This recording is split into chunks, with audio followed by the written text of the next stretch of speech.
I'm Brian Wilson alongside Larry O'Connor. And joining us right now is Father Jonathan Morris. He is, most importantly, the pastor of Our Lady of Mount Carmel Church in the Bronx, New York.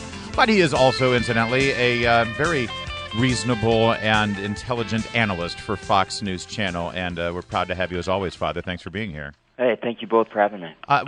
Dying to hear your impressions of the national conversation that is occurring. It's not as occurring as much as I think many of us would like, but there's certainly a conversation happening about the practices and attitudes of those who run Planned Parenthood based on these videos that have been released.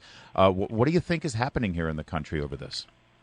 I've actually been surprised, and maybe this will surprise you. I've been surprised by the outrage and the shock and the dismay of so many people about what Planned Parenthood is doing, because I don't find the harvesting and selling of these baby parts to be any more disgusting and terrible as the act of killing the baby in the first place. Now, you never want to compare two terrible, terrible things, but I've always been disgusted and horrified by the fact that we give over $500 million to an organization that, yes, does some other things, but is the number one abortion provider, if we even want to use that word, of abortions in the United States of America, and especially of black babies.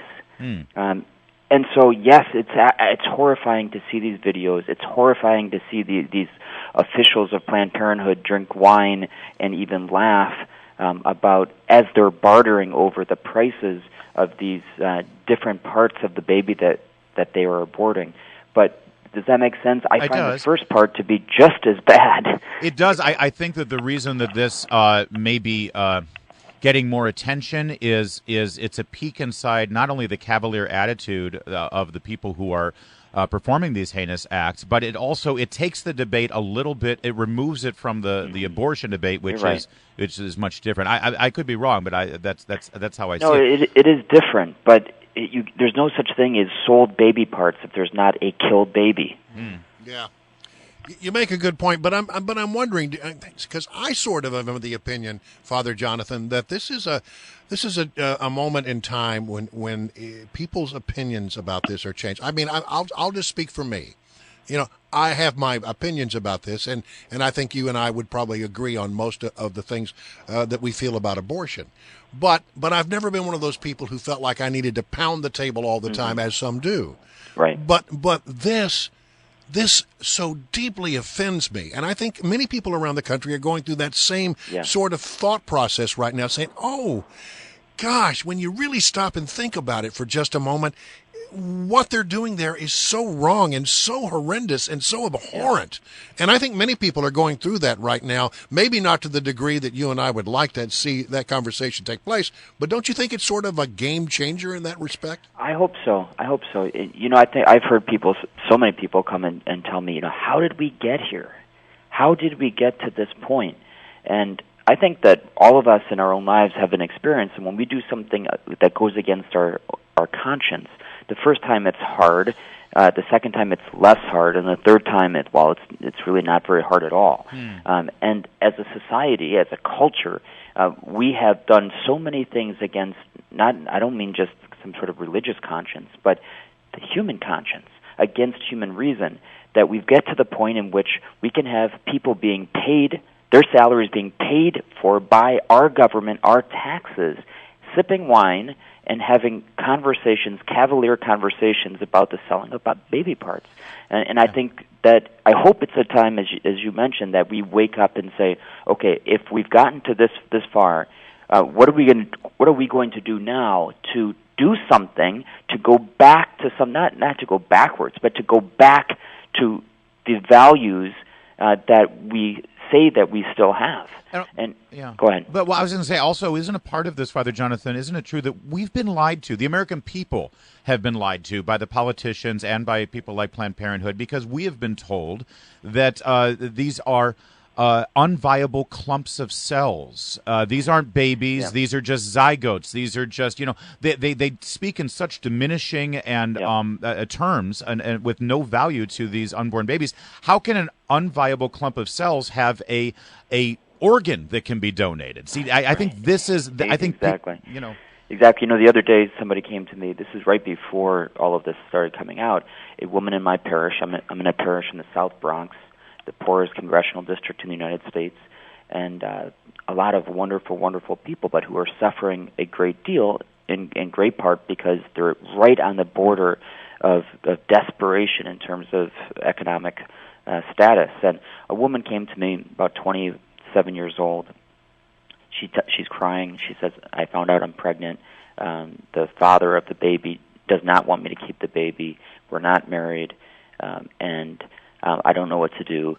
And I've asked him, please, just come with me to the doctor once, and he refuses to go. And I said, give it one more shot. Bring him, try to get him to go one more time. She's 3 months pregnant now." And he went. They gave them the picture of the baby through the sonogram, and she's keeping the baby. Ah, that's wonderful. And that's to your point. This is we've come a long way in science. Yes. To get to the point of saying, well, hold on. The euphemisms of Planned Parenthood that worked in the 1970s and 80s do not work today. Father Jonathan, while I've got you, I like it when you sort of dip into American politics, and whether someone is Catholic or not, I think that many of the things that the Catholic Church does with regard to the pro-life issue, I think Republicans, conservatives really love. But there's concern over the immigration position of the American Catholic Church, and immigration is so much in the news these days because of Donald Trump's candidacy. Is it hard to sort of square the circle of the American Catholic Church's position that appears to be pretty lax when it comes to our citizenship laws? I think it's been a very, very consistent teaching all along that there is a natural right, and this takes some concentration here. There's a natural right to emigrate, to leave one's country in search of, in pursuit of a better life. And then there's also a political right and an obligation of a state to control immigration. Okay, and so it's these dueling rights and responsibilities. One, I have a right as a human being to leave my country in pursuit of a better life, but the country that's receiving me or will receive me has a responsibility to its own people and also to me to control immigration to a level that is respectful of the dignity of all people involved. Now, that's the teaching of the Catholic Church on this. Now, we're living in a system, in my opinion, where we are being so very hypocritical, Republicans, Democrats alike, because what we're telling people who are trying to emigrate from their country and immigrate into our country, we're telling them, you're not allowed to come. But guess what? We're not going to control our border. We're not going to do our responsibility. And therefore, you can actually come in, but don't tell anyone. We're going to make it really hard for you, and it's going to be, you're going to lose a lot of human dignity doing it. But if you get over here, guess what? We're going to allow you to get jobs. But one little caveat, we're not going to pay you very much because you're not going to have papers. But that's going to help us a lot as a country. It's going to be excellent for us, at least in the short term. Right. That's what we're doing. And the Catholic Church in the United States is saying, some I think better or worse than others, and we're trying to learn, hey, we have to respect the dignity of the human person, and we can't be allowing people to come in and then allowing them to live in terrible, despicable situations. Mm-hmm. Thank you for shedding a little more light on that, Father. I appreciate it. My pleasure. Again, Father Jonathan Morris, and check out his book, the New York Times bestseller, The Way of Serenity, and his thoughts on prayer are fantastic. Love talking to you about it. I actually just have a new book out this week called Light in the Darkness. You can come follow me on Facebook and Twitter. There it is. Jonathan. It's right here in my notes, and I apologize for not putting it out there. Light in the Darkness. Thank you, sir.